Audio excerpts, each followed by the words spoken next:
नमस्ते, थर्ड आई में आपका स्वागत है। तो आज एक बार फिर से बात कर ली जाए क्योंकि मोदी जी अब जब बाहर जाने लगे हैं विदेश में, तो मन में एक आशंका, एक खटका, एक खतरा पैदा होता जा रहा है। 2 कारण से। मोदी जी जब बाहर जा रहे हैं तो भारत का प्रधानमंत्री बाहर जा रहा है और भारत का प्रधानमंत्री जब बाहर जा रहा है, तो उसके ओवरऑल जो उसका पर्सोना है और जो उसकी ताकत है और जितने लोगों को वो रिप्रेज़ेंट करता है, उसमें अगर कोई गुस्ताखी होती है उसकी इज़्ज़त पे, कोई देश अगर उसको ठीक से ट्रीट नहीं करता है, तो वो प्रत्येक भारतवासी के लिए कहीं न कहीं उसमें अ, एक अपमान-सा महसूस होता है। हाल की यात्राओं में देखा है जिस तरह से ट्रम्प ने मोदी जी को उनकी आखिरी अमेरिका यात्रा में ट्रीट किया था, वो बहुत रिस्पेक्टेबल नहीं था। अ, 2 चीज़ें इसलिए वो हरदम याद रखी जाएँगी। बाकी सारे राष्ट्राध्यक्षों को वो लेने बाहर तक खुद आ रहे थे ट्रम्प जी, इनको लेने नहीं आए। और ये चीज़ें मायने रखती हैं, ये छोटी-छोटी चीज़ें मायने रखती हैं जो मोदी जी खुद मानते हैं। और दूसरी बात जिस तरह से भारत के लोगों को उन्होंने डिपोर्ट किया तो हथकड़ी बेड़ी पहना के एक बार नहीं 2-2 बार। तो वो बिल्कुल सोची-समझी रणनीति था लगता है। मैं 2 बातें कर लूँ ट्रम्प जी की और कनाडा की बात बाद में करेंगे, लेकिन उससे पहले मैं 2-3 बातें कर लूँ कि मोदी जी भी कुछ काम ऐसे करते हैं जहाँ पे वो दोस्ती को प्राथमिकता रखते हैं। इसमें कोई दो राय नहीं कि एक व्यक्ति की पहचान इससे होती है कि वो अपने दोस्त के अच्छे-बुरे में काम आए। लेकिन दोस्ती केवल मैं ये मान सकता हूँ कि किसी के बुरे दिन हों, आप उनके साथ खड़े हों, उनकी मदद करिए। तो पूरे देश की जो इज़्ज़त है, जो पूरे देश का व्यवसाय है, उसको एक दोस्त के हाथों दे देने के लिए अगर सारी कवायद हो, तो उसपे कहीं न कहीं दिक्कत होती है। मोदी जी को कनाडा वो सबको मालूम है G7 में शुरू में मोदी जी को बुलाया नहीं गया था, बाद में मोदी जी को बुलाया गया, उसपे भी चर्चा करेंगे। उस हो-हल्ले के बीच में मोदी जी जब कनाडा जा रहे हैं, तो उन्होंने साइप्रस होते हुए साइप्रस और कनाडा कोई अगल-बगल की कंट्री नहीं है। साइप्रस अ, यूरोप का एक बिल्कुल कोने का देश है, टर्की से उसकी सीमा लगती है और कनाडा उससे हज़ारों किलोमीटर दूर। तो कोई ये भी नहीं है कि रास्ते में वो कोई साइप्रस की एक सोची-समझी अ, यात्रा। इससे पहले साइप्रस में अटल जी भी गए थे, मालूम नहीं बीजेपी वाले जो प्राइम मिनिस्टर लोग होते हैं, इनका बहुत प्रेम है साइप्रस से। मैं जानकारी के लिए सिर्फ बता दूँ कि साइप्रस की कुल आबादी 9,23,000 है, जैसा अभी जो आंकड़े मिल रहे हैं, 9,23,000। अ, हमारे मतलब इंडिया में बहुत से विधानसभाएँ हैं जो 9 लाख जिसमें शायद वोटर लोकसभा में तो वोटर कम से कम 24-25 लाख वोटर होते हैं, मैं जनसंख्या तो इससे ज़्यादा। तो विधानसभाओं में मोटे तौर पे अगर 5 लाख वोटर हैं, तो जनसंख्या करीब 8-9 लाख होगी। तो एक विधानसभा के मेंबर जितना बड़ी पॉपुलेशन के देश में प्रधानमंत्री जी भागे-भागे जा रहे हैं। ट्रेड भी कोई ऐसा नहीं है। ये है ना कि ट्रेड बहुत होता है, ट्रेड भी कोई ऐसा नहीं। ट्रेड जो कुल ट्रेड होता है, वो कोई 80-100 मिलियन का है। 90 मतलब मिलियन यूएस डॉलर से कम नहीं, 1 मिलियन 8 साढ़े 8 करोड़ रुपया, करीब 800 साढ़े 800 900 करोड़ का टोटल ट्रेड। अब उसमें ऐसा क्या वहाँ पे शहद है, ऐसी कौन-सी उनके पास ताकत है, जिसकी वजह से मोदी जी जा रहे हैं। अटकलों का बाज़ार तो लगेगा ही लगेगा। तो पहला वहाँ पे आज स्टेटमेंट आ गया है, मोदी जी जब गए हैं तो वहाँ पे भारत ने 4 एमओयू साइन किए। तो एक एमओयू जो सबसे प्रमुख और उनके यहाँ से कहा जा रहा है कि जो सबसे इम्पोर्टेंट हमारा एमओयू है, वो गुजरात की गिफ्ट सिटी, जहाँ पे मोदी जी एक अल्टरनेटिव अ, स्टॉक एक्सचेंज बनाना चाहते हैं, जो बॉम्बे स्टॉक एक्सचेंज को टक्कर दे। गिफ्ट सिटी के स्टॉक एक्सचेंज और साइप्रस के स्टॉक एक्सचेंज के बीच में एक एमओयू साइन हुआ। साइप्रस का स्टॉक एक्सचेंज कितना बड़ा है आप सोच ही सकते हैं, 9,23,000 के देश में। उसपे उसपे 1 साल का बच्चा भी है और 100 साल के बूढ़े भी। तो मोदी जी का ये सबसे बड़ा अचीवमेंट है कि उन्होंने गिफ्ट किया। गुजरात की वो गिफ्ट सिटी जिसका बहुत नाम था, जिसमें बहुत से लोगों था कि पैसा लगाओ, ₹10 लगाओ, 10,000 हो जाएगा। जिसमें सबके पैसे अब डूबने जैसे लग रहे हैं क्योंकि उस तरह की कहीं अ, वो गिफ्ट सिटी का मामला बना नहीं।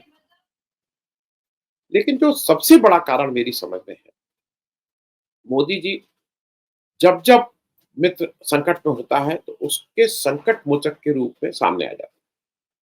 मेरे पास कोई आंकड़ा नहीं, लेकिन मेरे पास कुछ और आंकड़े। साइप्रस में कौन रहता है? गौतम अडानी के बड़े भाई विनोद अडानी साइप्रस के नागरिक, ये ध्यान रखिए। उनके बड़े भाई साइप्रस के नागरिक। उन्होंने कोई ये नहीं कहा कि साइप्रस में जाके वो पढ़ाई कर रहे थे या उन्होंने शादी कर ली साइप्रस में या वो वहाँ नौकरी कर रहे थे तो उन्होंने नहीं। उन्होंने 2016 में साइप्रस की एक नीति थी गोल्डन पासपोर्ट की। उन्होंने पैसा दिया और साइप्रस की नागरिकता ले ली क्योंकि भारत में वो गिरफ्तार हो जाते, तो भारत से भाग गए। भाग के और ये 2014 के सब बात की बात है। वो चैन से जाके उन्होंने साइप्रस में नागरिकता ली। अब वो साइप्रस के नागरिक हो गए।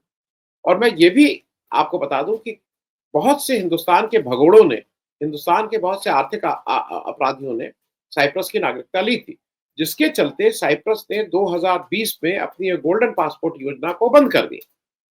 उसके इंटरनल डॉक्यूमेंट्स में ये आप गूगल करके देख लीजिए, ये लिखा है कि इसलिए बंद किया गया क्योंकि देश के दुनिया के बहुत से इकोनॉमिक ऑफेंस वाले क्रिमिनल्स जो हैं, वो उनके देश में पनाह ले रहे थे इस गोल्डन पासपोर्ट को करके, क्योंकि गोल्डन पासपोर्ट का मतलब एक मोटा रकम दीजिए, इन्वेस्ट इन्वेस्ट क्या वहाँ पे एक मोटी रकम दीजिए और वो आपको वहाँ की नागरिकता दे दें। इसलिए वो स्कीम खत्म हो गई 2020 में। साइप्रस को भी समझ में आ गया कि दुनिया भर के आर्थिक अपराधी उसके यहाँ जुट रहे हैं। अब दूसरी चीज़ समझ लीजिए, विनोद अडानी जी वो व्यक्ति हैं जिनका हिंडनबर्ग रिपोर्ट से पहले गौतम अडानी कहते थे मेरा इनसे कोई लेना-देना नहीं। लेकिन अब तो मानना पड़ेगा, अब तो मानते हैं। और ये विनोद अडानी हैं जो शेल कंपनीज़ का एक जाल बिछा के दुबई के थ्रू ये सब काम करते हैं। अब दुबई में क्या-क्या हुआ वो एक लंबी हो जाएगी। विनोद अडानी ही इस पूरे अडानी का जो चक्रव्यूह है, उसका केंद्र बिंदु। तो साइप्रस जाना अनायास नहीं, क्योंकि मैं ये भी याद दिला दूँ, इन्हीं विनोद अडानी के बेटे के साथ मोदी जी ने जब 2011-12 में चीन यात्रा की थी, जब उन्होंने चीन में जाके जो डायमंड के कुछ तस्कर, स्मगलर्स को जिनको चीन ने गिरफ्तार किया था, उनकी जाके पैरवी किए थे। ऑन रिकॉर्ड है ये सब, मोदी जी खुद ही कहते हैं। और उनकी पैरवी करके उनके मुकदमे को जल्दी-जल्दी सुनवाई की थी। उसमें 22-23 लोग थे जिसमें 8-10 लोग बरी हुए थे, बाकी लोगों को सज़ा हुई थी। और उसमें मोदी जी का कहना था कि बहुत बेहतरीन काम हमारे जो तत्कालीन फॉरेन मिनिस्टर हैं, एस जयशंकर साहब, ये उस समय एम्बेसडर थे चीन के। तो ये 2+2 करने में बहुत मुश्किल नहीं होनी चाहिए कि साइप्रस क्यों जा रहे हैं। ये कहीं न कहीं अब दूसरा काम क्या कर रहे हैं, जो भक्त लोग हैं वो कह रहे हैं साइप्रस इसलिए जा रहे हैं क्योंकि टर्की और साइप्रस की लड़ाई है। तो टर्की और साइप्रस की लड़ाई हो, दोस्ती हो, हमसे क्या लेना-देना? मतलब बेगानी शादी में अब्दुल्ला दीवाना, जिसको राहुल गांधी कह रहे हैं नरेंद्र सरेंडर, इन भाई साहब को वहां जाने की क्या जरूरत है? उनकी लड़ाई है, हमसे क्या मतलब? तो भक्त लोग कह रहे हैं नहीं नहीं, हम बिल्कुल साइप्रस का साथ देंगे। अरे भाई, तुम्हारी सीमा पे चीन तुम्हारा अतिक्रमण कर रहा है, पाकिस्तान तुम्हारे बराबर आके खड़ा हो गया है जिसकी कोई औकात नहीं थी। वो पाकिस्तान को आज अमेरिका बार-बार कह रहा है कि नहीं-नहीं वो ताकत है। उसके फील्ड मार्शल को अमेरिका अपने चीफ गेस्ट बना के और गेस्ट ऑफ ऑनर बना के अपने यहाँ अपना जो उनका रक्षा दिवस है उस पे बुला रहा है। और आप तुर्की और साइप्रस में तुर्की के अगेंस्ट साइप्रस इसलिए चले जा रहे हैं। एक बात तो ये हुआ है कि साइप्रस जाना कहीं न कहीं इसके तार अडानी जी से जुड़े हुए हैं, जो शायद कभी पता ना लगे, लेकिन विनोद अडानी साइप्रस के नागरिक हैं, ये लोगों को जान लेना ज़रूरी है। अब बात आती है कनाडा की। इस बीच कनाडा पे आने से पहले एक और बात हो रही है क्योंकि वो इम्पोर्टेंट है। ईरान और इज़राइल की इस समय लड़ाई शुरू है। ईरान के ऊपर अटैक इज़राइल ने किया और इज़राइल ने अटैक किया कि वो न्यूक्लियर बनाने जा रहा है, तो हमने उनके न्यूक्लियर ठिकानों पे अटैक किया। ईरान ने रिटेलिएट किया। ईरान ने तेल अवीव जो इनकी राजधानी उस पे अटैक किया। अब ये पिछले 4 दिन से जुगलबंदी चल रही है। इज़राइल मार रहा है, वो उधर से। अब इज़राइल के पास ज़्यादा प्रिसिशन और ज़्यादा अ, उस तरह के ऐसा कहते हैं कि उस तरह के शस्त्र हैं जो एग्ज़ैक्ट लोकेशन पे करते हैं। दूसरा उसकी जो जासूसी वो है, वो वहाँ पे लोगों को करके उनकी टैक्सीज़ में, उनकी ऑटो मतलब लोग जो कार में बम विस्फोट करा रहे हैं। इस पे दो राय नहीं है कि ईरान की जो सेकंड लाइन ऑफ लीडरशिप है, उसपे काफ़ी लोगों को इन लोगों ने इज़राइल ने मार गिराया। लेकिन ईरान एक बड़ी कंट्री है। ईरान ने ये त कहा है कि हम अपने आखिरी हमारा आखिरी आदमी तब तक हम लड़ेंगे और हम इज़राइल को ठीक करके मानेंगे। जब इज़राइल ये कर रहा है तो पूरी तरह नहीं, नहीं, नहीं, नहीं अब ट्रम्प जी भी आ गए हैं और ट्रम्प जी ने लेटेस्ट फिर से कहा कि जिस तरह से इंडिया पाकिस्तान अभी कल फिर कहा, इंडिया पाकिस्तान का झगड़ा निपटाया तो मैं इनसे कह रहा हूँ कि डील करो, व्यापार करो, ये झगड़ा मत करो। अब बड़ा पेट दर्द हो रहा है। पूरी दुनिया के जो इज़राइली समर्थक हैं और जिनको लग रहा है कि इज़राइल इस समय थोड़ा बैकफुट पे है, वो सब हुआ करके ये कह रहे हैं कि भाई ईरान ज़रा रिस्ट्रेन करिए, ईरान रिस्ट्रेन करिए। ईरान ने एक ही जवाब दिया कि जब गाज़ा में लोगों का कत्लेआम कर रहा था इज़राइल, जब पीएलओ में कत्लेआम कर रहा था इज़राइल, तो ये मानवता के पुजारी लोग, ये लोग कहाँ थे? एक एक स्टेटमेंट दिया है किसी ने, जो आज कह रहा है कि नहीं, नहीं आप अब हो क्या रहा है कि इज़राइल ने अपने सारे जो मारक मिसाइल इज़राइल है, वो ह्यूमन शील्ड के वो नागरिक ठिकानों के अंदर उसको छुपा के रखी हुई है। तो अगर आप नागरिकों को ढाल बनाएँगे, तो ईरान उधर से अटैक करेगा तो सिविलियन अटैक होगा ही होगा। इस पे कैसी बात हो सकती है? और दूसरा ये है कि आप गाज़ा में क्या कर रहे थे? आप सिविलियंस को नहीं मार रहे थे, आप तो जिस आप कत्लेआम कर रहे हैं भई, उस पे कोई कुछ ना बोले। लेकिन आप यहाँ अगर 4-10 लोग मर रहे हैं तो आप क्या और वो भी तब जब आप उन सारे नागरिक ठिकानों में अपनी छुपे हुए अस्त्र छुपा के रखते हैं। इससे 2-3 चीज़ें हुई हैं। पहला, जो एक बना-बनाया एक था ना एक जैसे ऐसा होता है कि जो बड़े गुंडे होते हैं उनका बस आप गुंडे को अगर देख लिया तो आप उधर देख लेंगे तो मार इज़राइल की जो ये धाक थी कि इज़राइल का आयरन डोम है, कोई अंदर घुस नहीं सकता है, वो तो है और दे आर द बेस्ट और उससे भारत भी उसमें आ गया है लपेटे में। उससे ये खरीदो, उससे पेगासस खरीदो, उससे फलाना खरीदो, वो धाराशाही है। ईरान अपने बहुत कोई परिष्कृत नहीं है। ईरान अपने ट्रेडिशनल वॉर से के द्वारा इज़राइल को नाको चने चबा रहा है। और उनका उनका पोर्ट को ध्वस्त किया है, उनकी ऑयल रिफाइनरी को ध्वस्त किया है, उनकी इलेक्ट्रिसिटी जनरेशन और जो ट्रांसमिशन है उसको ध्वस्त किया है। ईरान अपनी ट्रेडिशन का। तो ये जो उनका एक एक जलवा था ना जो होता है कि हम जिधर देख लेंगे उधर हम तबाही मचा देंगे, वो जलवा खत्म हो गया। दूसरा, अमेरिका अब सबको वो दे रहा है कि नहीं उनका न्यूक्लियर उनका बम तुमने गिराया। वर्ल्ड वॉर खत्म हो गई तो तुमने एक बम गिराया और एक ही से तुम्हारा मन नहीं माना। तुम तुमने दूसरा बम फिर गिराया और आज पूरी दुनिया को तुम लेक्चर देते हो कि कब न्यूक्लियर और कब वो और फलाना ढिमाका। मैं ये बात इसलिए कह रहा हूँ कि भाई उनके ईरान के जो टॉप लीडरशिप अब जो बची है, तो जिसके बारे में कहा जा रहा है कि वो 90 मीटर्स ज़मीन के अंदर उन लोग हैं।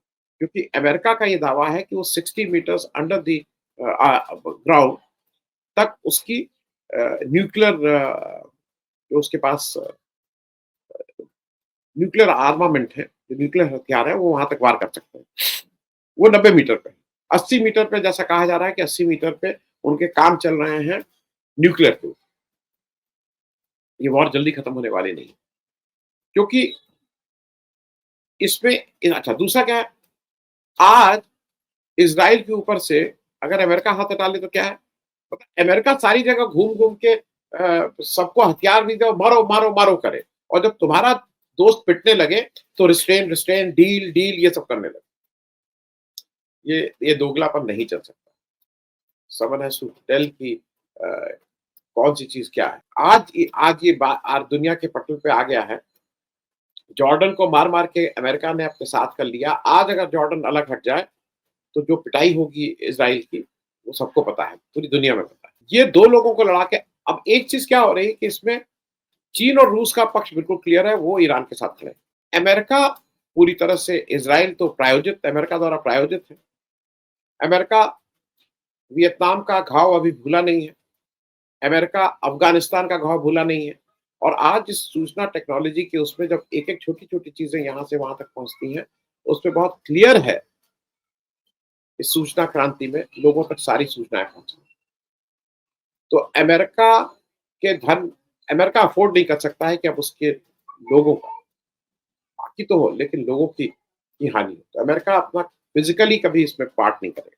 लेकिन अमेरिका का अच्छा है, हथियार बिक रहे हैं, कर्ज़ा बढ़ रहा है, लड़े जाओ। उसको सूट करता है कि यूक्रेन लड़े।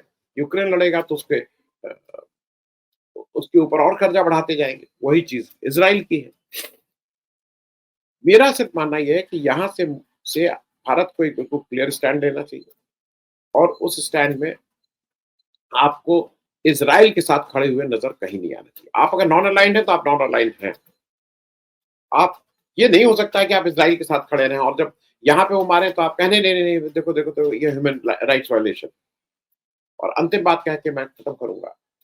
भारत कनाडा पहुँच गए हैं मोदी जी, सबकी साँस रुकी हुई है क्योंकि वहाँ पे कनाडा में जिस तरह का अ, मोदी जी के अगेंस्ट प्रोटेस्ट की बात हो रही है, उनकी पार्लियामेंट में उनके एमपीज़ ने बहुत कस के इसके ऊपर प्रोटेस्ट किया है।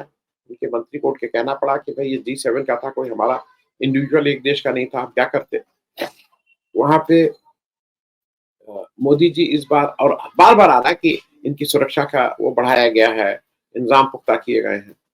और जो सबसे बड़ा जो मुझे जिस जगह से भारत के प्रधानमंत्री की इज़्ज़त में कोई जो मुझे हिमाकत करने की कोई कोशिश कर सकता है, उसका नाम ट्रम्प। ट्रम्प जी का अभी तक का जैसा व्यवहार रहा है, वो हर एक को डिमीन करते हैं, उसके साथ खराब व्यवहार करते हैं और उसकी बेइज़्ज़ती करते हैं। ट्रम्प को ये याद रखना होगा कि 140 करोड़ के लोगों के प्रधानमंत्री हैं। वो अपना कोई भी अ, वक्तव्य दें या कोई भी ऐसी हरकत करें, जिससे भारत के किसी व्यक्ति का, भारत के प्रधानमंत्री के प्रति अगर उनका कोई भी अनादर का भाव होगा, तो मुझे ऐसा लगता है कि पूरे देश 140 करोड़ लोग इसको याद रखेंगे और ये जो बायकॉट तुर्की और बायकॉट चाइना की कॉल होती है, अगर किसी दिन बायकॉट अमेरिका की कॉल हो गई, तो वो लेने के देने अमेरिका को भी पड़ जाएँगे। मैं ये नहीं कह रहा हूँ मैं इस व्यू का नहीं हूँ। अमेरिका के मैं गया, मुझे अभी लगता है कि अमेरिका कई मामलों में संभावनाओं का देश है, रिसर्च R&D में बहुत करता है, बराबरी की बात करता है। लेकिन उनके जो करंट राष्ट्राध्यक्ष ट्रम्प साहब हैं, उनकी जो स्टाइल ऑफ मैनेजमेंट है, वो जो स्टाइल ऑफ वर्किंग, वो दूसरे को के प्रति जिस तरह का अनादर का भाव करते हैं, जिस तरह से बुलडोज़ करते हैं, उस पे उनको थोड़ा रिस्ट्रेन रखना। Thank you so much. धन्यवाद।